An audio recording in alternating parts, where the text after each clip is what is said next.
नमस्कार, ताल ठोक के देख रहे हैं आप। शाम के 5 बज चुके हैं। मैं हूं आपके साथ रोहित सरदाना। अच्छे दिन का नारा आज एक बार फिर गूंजा, लेकिन नारा देने वाली पार्टी आज अलग थी। जो कांग्रेस पीएम मोदी के अच्छे दिन के नारे पर कल तक सवाल उठा रही थी, आज उसी कांग्रेस ने वादा किया कि अच्छे दिन सिर्फ वही ला सकती है। दिल्ली में नोटबंदी के खिलाफ कांग्रेस के एक सम्मेलन के दौरान पार्टी के उपाध्यक्ष राहुल गांधी ने कहा कि अच्छे दिन तभी आएंगे जब 2019 में कांग्रेस की सरकार आएगी। सवाल अब बीजेपी उठा रही है कि कांग्रेस को अब जाकर अच्छे दिन की याद क्यों आई।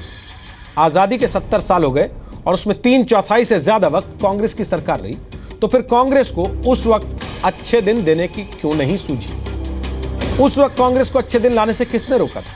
बीजेपी ने यह भी पलटवार किया कि Rahul Gandhi part time politics करते हैं। बीजेपी का कहना है कि राहुल की बातों को कोई गंभीरता से नहीं लेता। राहुल गांधी ने कहा था कि वो संसद में कुछ ऐसे खुलासे करेंगे जिनसे भूकंप आ जाएगा।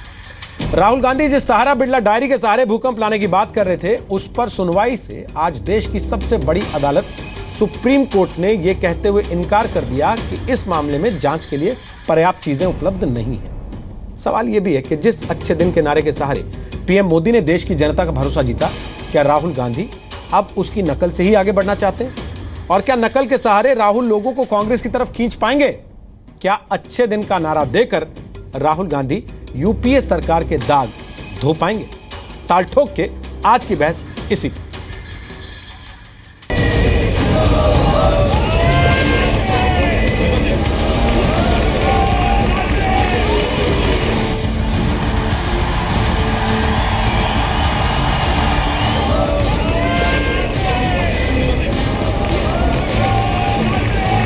People of India keep wondering, when are Achhe Din going to come? When are the good days going to come? Let me tell the people of India, Achhe Din are only going to come when the Congress party comes back to power in 2019. देखिए, Rahul Gandhi ji part time politics करते हैं। वो छुट्टी मनाकर आए हैं और देश की जनता की फिक्र अगर होती तो वो छुट्टी पे भी नहीं जाते। बीजेपी के सब नेताओं ने झाड़ू गलत पकड़ा हुआ था। मोदी जी ने झाड़ू को ऐसे पकड़ा हुआ था। जब योगा की बड़ा फैशन हुआ, बड़ा सुंदर लगा, मगर पद्मासन नहीं लगा। हमारे हिंदुस्तान के 14 लाख करोड़ रुपए को जिस प्रकार गबन और स्कैम्स के माध्यम से बाहर ले लिया गया, शरीर और आत्मा दोनों को आघात किया है कांग्रेस पार्टी ने जब जब उनकी सत्ता रही है। और देखिए, ये जन वेदना सम्मान या सम्मेलन जो कर रहे हैं, राहुल गांधी जी भी जानते हैं कि गांधी परिवार ही सबसे बड़ी वेदना देश की रही है और खुद राहुल गांधी कांग्रेस के आज सबसे बड़े वेदना है, तभी तो कांग्रेस उनको अध्यक्ष नहीं बना रही। जिस इकोनॉमिस्ट ने डिमोनेटाइजेशन का जो कॉन्सेप्ट था और उन्होंने बताया कि जो मेरी थियरी थी वो आपके प्रधानमंत्री समझे ही नहीं। राहुल गांधी का भी दिमागी हालत खराब हो गया। 10 साल कांग्रेस राज था, 7 दिन बाद एक घोटाला देश का जानता, इसलिए कांग्रेस का इतना बुरी हालत किया, सिर्फ नामो निशान मिटाना बाकी है। राहुल गांधी ने प्रधानमंत्री और सरकार ने लिए निर्णय को लोगों के समक्ष फाड़ कर कचरे में डाल दिया, तो ये क्या इंस्टीट्यूशन संभालने की बात है? ये तो इंस्टीट्यूशन डिस्ट्रॉय करने की बात है। ताल ठोक के आज का पहला सवाल, कांग्रेस को 60 साल तक अच्छे दिन की याद क्यों नहीं आई? दूसरा सवाल, क्या नरेंद्र मोदी के नारे के सहारे चुनाव लड़ेंगे राहुल गांधी? तीसरा सवाल, अच्छे दिन कहकर यूपीए सरकार के दाग धो पाएंगे राहुल? और ताल ठोक के आज का चौथा सवाल, कांग्रेस के अच्छे दिन के नारे पर जनता भरोसा करेगी?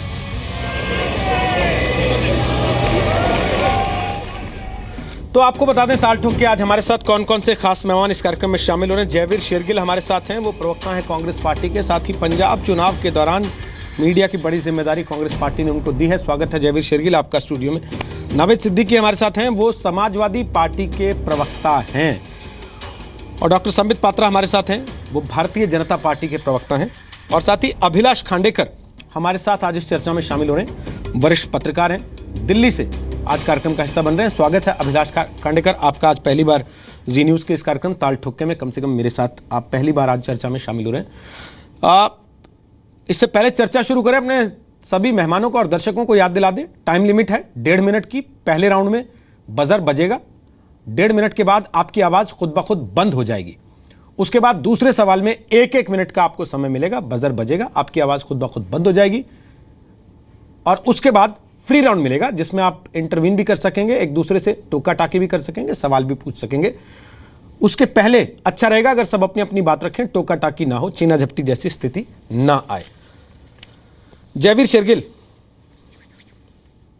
राहुल गांधी 2019 में कह रहे हैं कि हम ही अच्छे दिन लाएंगे, तो आपकी मुस्कुराहट कह रही है आपको सवाल का अंदाजा है, तो आप बता दीजिए सर क्या चल रहा है मन में आप लोगों के। या तो आप मान बैठे हैं कि आप अच्छे दिन दे नहीं पाए देश को, या फिर आपको लगता है कि आपके पास अपना कुछ है नहीं जिसके सहारे आप आगे बढ़ पाएं, तो आपने सोचा चलिए नकल ही सही, अगर जनता को ये अच्छा लग रहा तो हम भी अच्छा बोल देते हैं।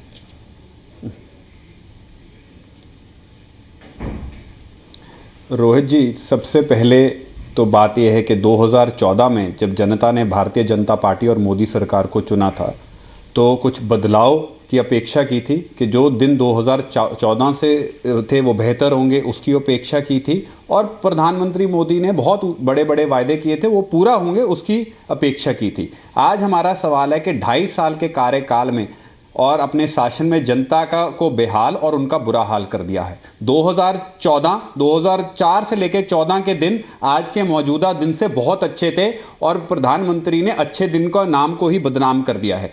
और तो 2014 में जो हमसे कमियां रह गई, काम बहुत किए, कमियां भी रह गई, उसको दोबारा हम 2019 में जनता हमें मौका देगी, हम उसको 2014 से भी ज्यादा अच्छे दिन लेके आएंगे। आज क्या हो रहा है, जुमला सरकार आज क्या कर रही है, ना खाऊंगा ना पीने खाने दूंगा का नारा हो गया, खाओ पियो ऐश करो।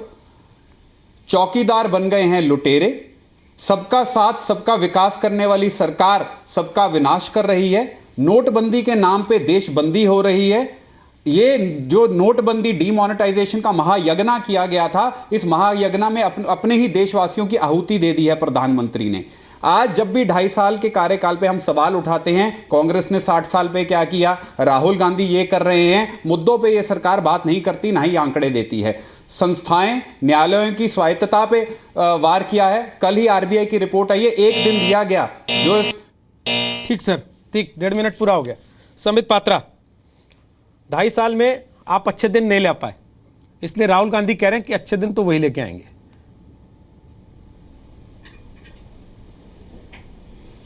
देखिए, बड़े ध्यान से मैंने अभी जयवीर जी को भी सुना। अच्छे दिन क्या होते हैं, 2 बड़ी बातें थी जिसका महत्व था। एक तो था ग्रोथ स्टोरी इंडियन इकोनॉमी का, दूसरी थी महंगाई। देखिए, ग्रोथ स्टोरी का आलम वो था कि जब कांग्रेस सरकार में थी, वाजपेयी जी छोड़ के गए थे तो 8.4 पे जीडीपी छोड़ के गए थे। जब कांग्रेस सरकार में आई तो 4.8 पे जीडीपी को लाके उन्होंने खड़ा किया। महंगाई 2 डिजिट पे चली गई थी इन्फ्लेशन, हमने उसे कम करके 4.2 तक हम उसे लेके आए। दूसरी बड़ी बात है किसानों के लिए, आप देखिए बीमा योजना, ये एक ऐतिहासिक योजना रही। जहां सड़क पहले 5 किलोमीटर प्रतिदिन बनता था, वहीं अब 25 किलोमीटर प्रतिदिन बन रहा है। रेल की भी वही कहानी है। 18,000 गांव तक 1000 दिन के अंदर बिजली पहुंचाने का काम 70 वर्षों में जो नहीं हुआ था वो कम कर रहे हैं। तो अच्छे दिन और क्या होता है, खाओ पियो ऐश करो। कौन ऐश करके आया है, बताइए जयवीर जी, आप तो यंग नेता हैं, अच्छे नेता हैं। कौन नेता अभी लंदन से ऐश करके आया है, खा पी कर आया है, आप खुद बताइए। दूसरी बात है, चौकीदार लुटेरा बन गया।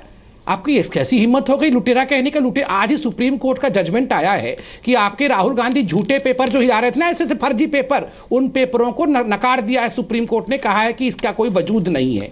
तो लुटेरे के काम जो 10 वर्षों तक कर रहे हैं, जब चौकीदार आ गया है, लुटेरों को बहुत परेशानी हो रही है। इसलिए लुटेरे सोच रहे हैं कि उनके अच्छे दिन फिर से आ जाएंगे, वो फिर से लूटेंगे 2019 के बाद। ऐसा नहीं होने वाला है। आपने 12 से 14 लाख करोड़ रुपए लूट लिया देश का, खाया पिया ऐश किया।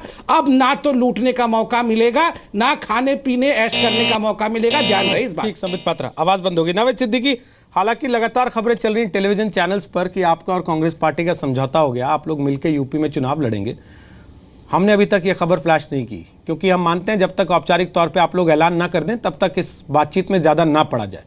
तो ये मानते हुए कि आप एक तीसरी पार्टी हैं, मैं आपसे पूछना चाहता हूँ, किसके दावे में आपको ज्यादा दम दिखता है, संबित पात्रा के या जयवीर शेरगिल के? चुनाव आपको दोनों से लड़ना है। अगर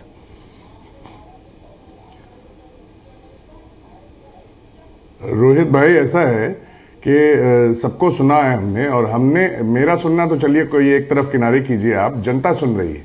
और आज की तारीख में जो अभी बहुत हास्यास्पद बात यह है कि अच्छे दिन की बात हो रही है, और आज अच्छे दिन जनता को कहाँ लेके गए, कतार में ले जाके खड़ा कर दिया।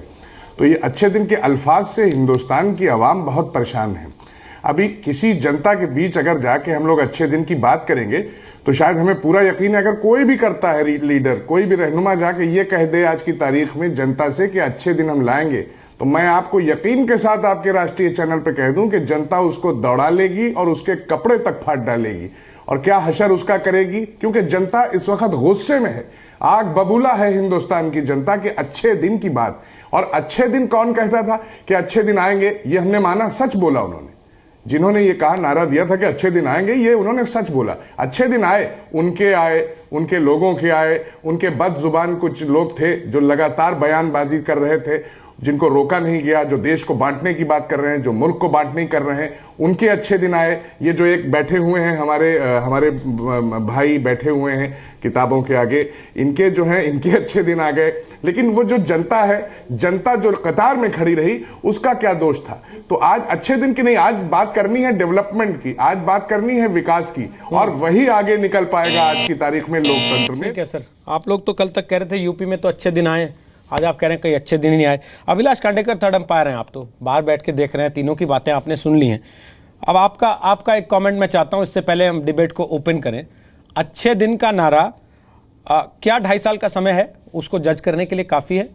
दूसरा, क्या कांग्रेस पार्टी उसी चीज़ को जिसको खारिज करती आई है उसको हथियार बना के आगे बढ़ना चाहती है? वो संभव दिखता है आपको? देखो, मुझे लगता है कि कांग्रेस को पहले अपने अच्छे दिन लाने के बारे में चिंता करना चाहिए। खुद राहुल गांधी को ये देखना चाहिए कि उनकी पार्टी कहाँ जा रही है। पिछले कई दिनों में जो चुनाव हुए उसमें कांग्रेस लगातार हारते जा रही है। पंजाब में जब मैनिफेस्टो आ रहा था पार्टी का, तब कांग्रेस के राहुल गांधी वहाँ से नदारद थे। तो उनको पहले दोनों बाकी पार्टियों की चिंता करने के बजाय पहले अपनी पार्टी की चिंता करना चाहिए। और यदि उनकी पार्टी यदि अच्छे दिन ला सकती है तो उनके लिए उनको प्रयास करना चाहिए। ये तो पॉलिटिकल एजेंडा उनकी पार्टी का हो सकता है। रही बात भारतीय जनता पार्टी की या जनता की, तो डीमोनेटाइजेशन के बाद निश्चित रूप से लोगों को तकलीफ हुई है, लोग लाइन में खड़े हैं, पैसा नहीं मिल रहा है। तो ये एक करेक्टिव मेजर बोला जाता है जिसको इकोनॉमिक्स में, वो किया गया है। ये कोई डेवलपमेंट का मॉडल नहीं था डीमोनेटाइजेशन अर्थव्यवस्था को सुधारने का एक संकेत है, जिसके रिजल्ट कैसे आएंगे, अच्छे आएंगे, बुरे आएंगे, ये कुछ दिनों में दिखेगा। तो इसमें मुझे नहीं लगता कि भारतीय जनता पार्टी या समाजवादी या कांग्रेस का कुछ बहुत ज़्यादा लेना देना है। साधारण आदमी को इससे कितना कष्ट है, ब्लैक मनी से उसको जो दुष्परिणाम भोगना पड़ते थे, उससे उसको निजात मिला है या नहीं।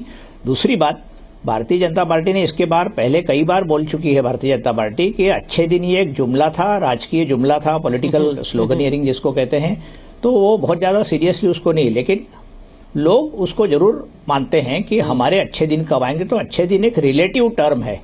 मेरे अच्छे दिन आएंगे तो जरूरी नहीं है कि मेरे साथी के अच्छे दिन आ ही जाए। तो रिलेटिव, यदि अच्छे दिन समाजवादी पार्टी के आए हैं तो कांग्रेस के शायद नहीं हो। सर, आवाज़ कट गई आपकी, समय पूरा हो गया, लेकिन ये अच्छे दिन की परिभाषा क्या है ये जरूर समझने के लिए मैं वापस आपके पास आऊंगा, क्योंकि इसी ने सबको बड़ा कंफ्यूज कर रखा। किसी को लगता अच्छे दिन आ गए हैं, किसी को लगता नहीं आए हैं, किसी को लगता है कभी नहीं आएंगे, और कोई कहता कभी आ ही नहीं सकते। जयवीर शेरगिल, आपने खुद ही एडमिट कर लिया 2014 से पहले अच्छे दिन नहीं थे, इसलिए जनता ने आपको बदल दिया। रोहित जी, आप बहुत सीनियर जर्नलिस्ट हैं। मैंने कहा था 2014 में जो दिन थे, लोग उनसे भी बेहतर दिन चाहते थे, और आज की जो स्थिति है अब लग रहा है 2014 के दिन ही अच्छे दिन थे। और मेरे मित्र संबित ने बहुत आंकड़े गिराए, शायद इनको अपनी ही मिनिस्ट्री की वेबसाइट का नहीं पता। एग्रीकल्चर प्रोडक्शन 4.1 पे थी, आज -1.2 पे है। एक्सपोर्ट कहीं 8.1 पे थी, आज -4.1 पे है। कल ऑल इंडिया मैन्युफैक्चरर ऑर्गेनाइजेशन की रिपोर्ट आई है, 35% बेरोजगारी हुई है और 50% रेवेन्यू में डिप हुआ है। नॉर्थ इंडिया में 24,000 कारखाने बंद हो गए। आरबीआई खुद कह रही है ग्रोथ रेट कम है। आरबीआई की रिपोर्ट आई है पिछले हफ्ते जो कहती है एनपीए जो नॉन परफॉर्मिंग एसेट है वो 12.8% से बढ़ेंगे मार्च 2018 तक।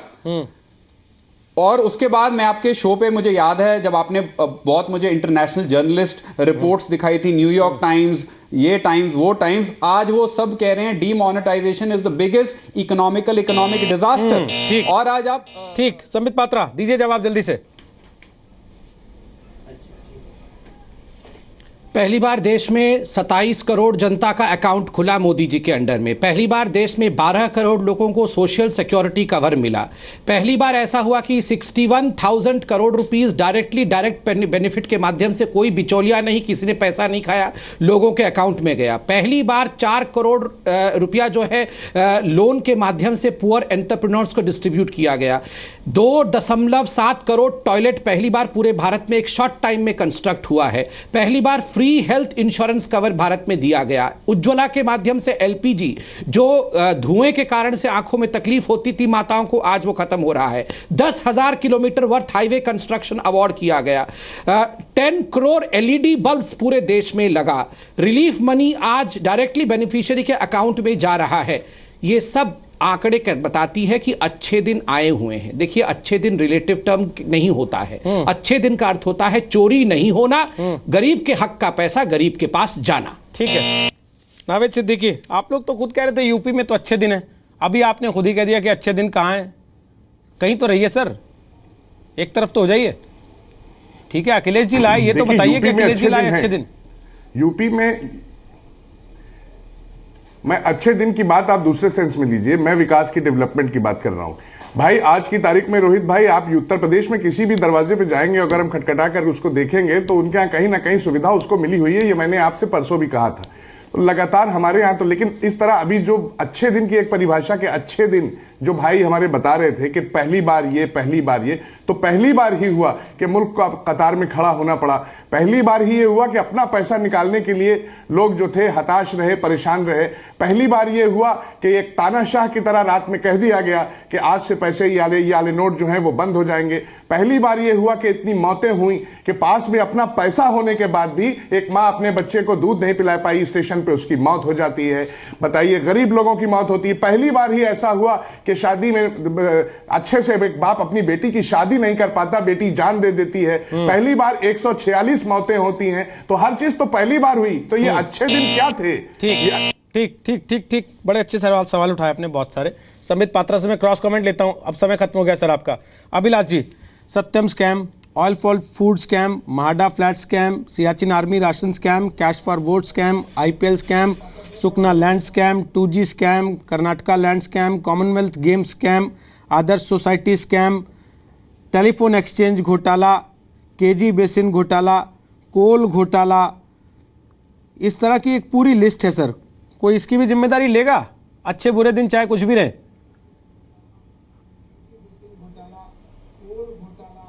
नहीं, किसको लेना चाहिए जिम्मेदारी? यही मैं आपसे पूछ रहा हूं सर, कि इसकी क्योंकि जिम्मेदारी अभी तक हमने देखा है कि अगस्ता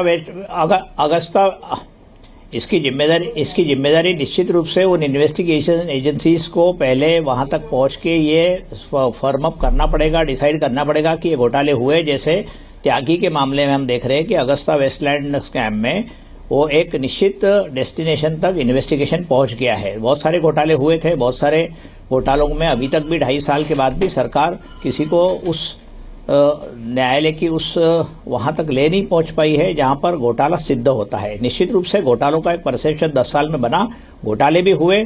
कॉमनवेल्थ का घोटाला रहा जिसमें सुरेश कलमाड़ी को जेल जाना पड़ा, बहुत सारे घोटाले हुए। लेकिन उसका और आज के दिनों की जो बात चल रही है कि जो राहुल गांधी बोल रहे हैं कि अच्छे दिन अभी तक नहीं आए, वो और ये दोनों अलग अलग मुद्दे, ऐसा मैं मानता हूं। ठीक है सर, इसलिए 1 मिनट आपका पूरा हुआ, तो मैं वापस आपके पास आता हूं। अब मैं वापस आपके पास आता हूं सर, 1 मिनट पूरा हो गया, बजर बज गया। अब मैं जल्दी आप लोगों के लिए अब मैदान खुला है, आप टोका टाकी भी कर सकते हैं, लेकिन उम्मीद करूंगा एक दूसरे का सम्मान बरकरार रखते हुए बात करेंगे। जयवीर शेरगिल, आज ही सुप्रीम कोर्ट ने मना कर दिया उन कागजों की जांच करने के लिए जिस पे राहुल गांधी भूकंप लाना चाहते थे।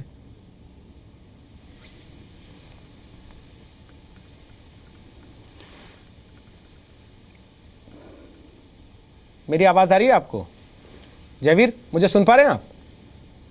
जी अब आ रही है रोहित जी। मेरा सवाल ये रोहित जी आ रही है। मेरा सवाल ये था कि जिस कागज पे राहुल गांधी भूकंप लाने की बात कर रहे थे सर, उस कागज को तो सुप्रीम कोर्ट ने खारिज कर दिया।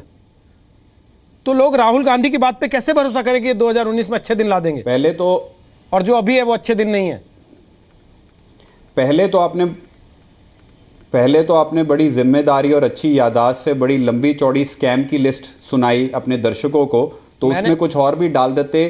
PDS Raman Singh scam, Pankaja Munde chikki scam, Vyapam scam, Lalit gate scam, Vijay Mallya scam, Kiran Raju का अरुणाचल डैम स्कैम, तो ये सब भी आपको सुनाने चाहिए थे। इन पे भी जांच नहीं हो रही है। पैनामा पेपर जिसमें छत्तीसगढ़ रमन सिंह के पुत्र का नाम है और वहां की कंपनियों का भी एड्रेस दिया हुआ है, जिस पे कोई जांच नहीं हो रही, तो ये सब लिस्ट भी है और इसकी भी किसी को जिम्मेदारी लेनी पड़ेगी मौजूदा सरकार में। सबसे पहला। सबसे दूसरा, अब आपने सुप्रीम कोर्ट की बात की। ना तो कांग्रेस पार्टी इस केस की प्रोसीडिंग की पार्टी थी। हमारी सिर्फ एक मांग थी कि इस मामले की जांच होनी चाहिए। अच्छा, अगर तो हमारा ना चले तो प्रशांत भूषण का या किसी और का। ये अच्छा है सर आपका, कड़वा कड़वा थू थू मीठा मीठा गप गप। मैं उस पे आ रहा हूं। अगर जांच हो जाती तो राहुल गांधी कहते कि साहब मेरी पीठ थपथपाओ, मैंने उठाया था। तब तो आप नहीं कहते कि हमारा इससे कोई लेना देना नहीं है, हमें पढ़ा मिल गया था कागज, हमने पढ़ के सुना दिया। रोहित जी, 2 बार एआईसीसी हेडक्वार्टर में, जहां आपका रिपोर्टर भी मौजूद था, हमसे प्रश्न पूछा गया। हमने कहा ना, हम केवल इतना चाहते हैं इस मामले में जांच होनी चाहिए। सेटलमेंट कमीशन का ऑर्डर पैराग्राफ नंबर 4 पूछता है इनकम टैक्स को कि ये जब डायरियां मिली गई, इसको और इन्वेस्टिगेशन क्यों नहीं की गई कि डायरियों को सप्लीमेंट करने के लिए सबूत क्यों नहीं इकट्ठे किए गए। तो आज सुप्रीम कोर्ट का जो निर्णय आए हैं उसकी इज्जत करते हैं, पर इन्वेस्टिगेशन होनी चाहिए कि वो पैसे किससे थे और कहां से आए। फ्लोरोसेंट ग्रीन देखते वो लोग भी जो आप यहां पे हाईलाइट कर रहे हैं। बिल्कुल किया, बिल्कुल अपनी प्रेस कॉन्फ्रेंस में भी किया। आज अगर एपी नाम अगस्ता वेस्टलैंड पे आ जाता है, भारतीय जनता पार्टी भूकंप लाने की बात करती है, एपी कहीं इंटरनेट पे लिखा हुआ है, और वहीं गुजरात सीएम आ जाता है, कहते हैं नहीं नहीं कोई जांच की जरूरत नहीं है। तो हमारे लिए कानून और हमारे लिए उत्साह और उनके जब नाम आ जाए तो सीबीआई और ईडी और। आज सवाल जब क्यों एपी नाम आया था अगस्ता वेस्टलैंड में, पूरे हर चैनल पे छाती ठोक के कहा था कि इसमें जांच होनी चाहिए। आज आया गुजरात सीएम जो नरेंद्र मोदी थे, या आप लोग डेस्परेट हो गए कि कुछ भी पड़ा मिलता है कहीं रोड साइड तो आप उठा के खड़े हो जाते हैं कि इस पे जांच कराओ। इससे आपकी इमेज डेंट हो रही है ना सर।